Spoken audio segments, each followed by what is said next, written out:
अफलाङ्काक्षिभिर्यज्ञो विधिदृष्टो य इज्यते यष्टव्यमेवेति मनः समाधाय स सात्विकः। सनातन धर्म ज्ञान गंगा चैनल में आप सभी का स्वागत है। मेरे प्यारे कृष्ण भक्तों, आप सभी को जय श्री कृष्णा। मेरे प्यारे कृष्ण भक्तों, सनातन धर्म ज्ञान गंगा चैनल के आज की वीडियो में हम लोग श्रीमद् भगवद गीता के अध्याय 17 के श्लोक 11 को भगवान श्री कृष्ण जी की कृपा से सरल रूप में सुनने और समझने का प्रयास करेंगे। जय श्री कृष्णा। मेरे प्यारे कृष्ण भक्तों, भगवान श्री कृष्ण जी अध्याय 17 में हमें यह सत्य बता रहे हैं कि ये संसार में जितने भी मनुष्य हैं वो परमात्मा की माया के अधीन है। और ये जो माया के 3 गुण हैं, सत रज तम, जिस मनुष्य के अंतःकरण में जिस गुण की प्रबलता है वो मनुष्य उसी गुण के अनुसार अपने कर्म करने को बाध्य होता है।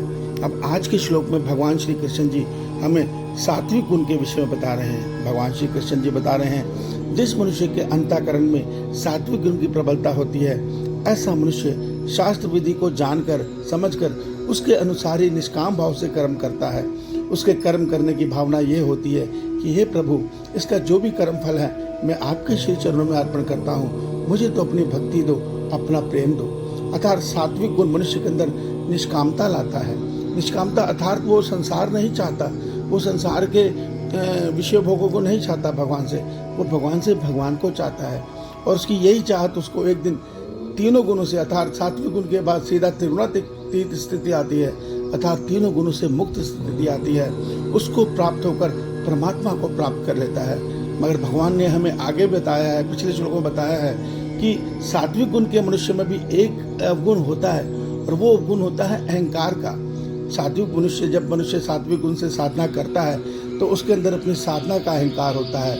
ऐसा मनुष्य दूसरों को अपने से हीन देखने लग जाता है कि देखो मैं कितना श्रेष्ठ हूँ, मैं कितने सुंदर कर्म कर रहा हूँ, और सामने वाला कितना नीच कर्म कर रहा है। वो नहीं जानता कि वो कहाँ जा रहा है, अर्थात उसके अंदर कर्तापन का अहंकार बना रहता है। तो भगवान इसीलिए हमें त्रिगुणातीत स्थिति तक पहुँचने के लिए ज्ञान देते हैं कि इस सात्विक गुण को भी हमें त्यागना है, इससे भी ऊपर उठना है, अपने अहंकार को, अहम को पुष्ट नहीं होने देना, उसको दबाना है।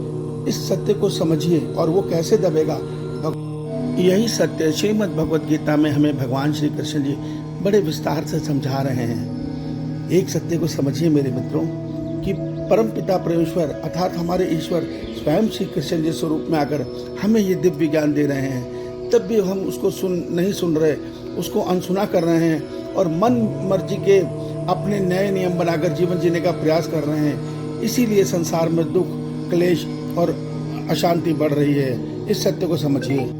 आज संसार में सात्विक गुण की प्रबलता वाले मनुष्य तो गिने चुने ही हैं, मगर संसार में 90% मनुष्य तो तामसिक गुण का शिकार होकर तामसिक गुण की प्रबलता लेकर संसार में अशांति फैलाए हुए हैं। इस संसार में जो मनुष्य कर्म करते हैं उसके जो मन से जो तरंगे निकलती हैं उसका असर हमारे ब्रह्मांड के मन पे भी पड़ता है। अर्थात जो ये हमारा सृष्टि का मन है, हमारा अंदर जो मन है उसको व्यष्टि मन बोलते हैं, और जो ब्रह्मांड का मन है उसको समष्टि मन बोलते हैं। जब संसार में तामसिक गुण की प्रबलता होती है तो जो ब्रह्मांड का मन है, समष्टि मन, वो भी तामसिक होना शुरू हो जाता है, जिससे क्या होता है, प्रकृति का पर्यावरण बिगड़ना आरंभ हो जाता है। और इस बिगड़े हुए पर्यावरण से बार बार भूकंप, तूफान, आंधी, क्लेश, इस प्रकार की प्राकृतिक आपदाएं बढ़ती हैं, जिससे बहुत संसार की हानि होती है।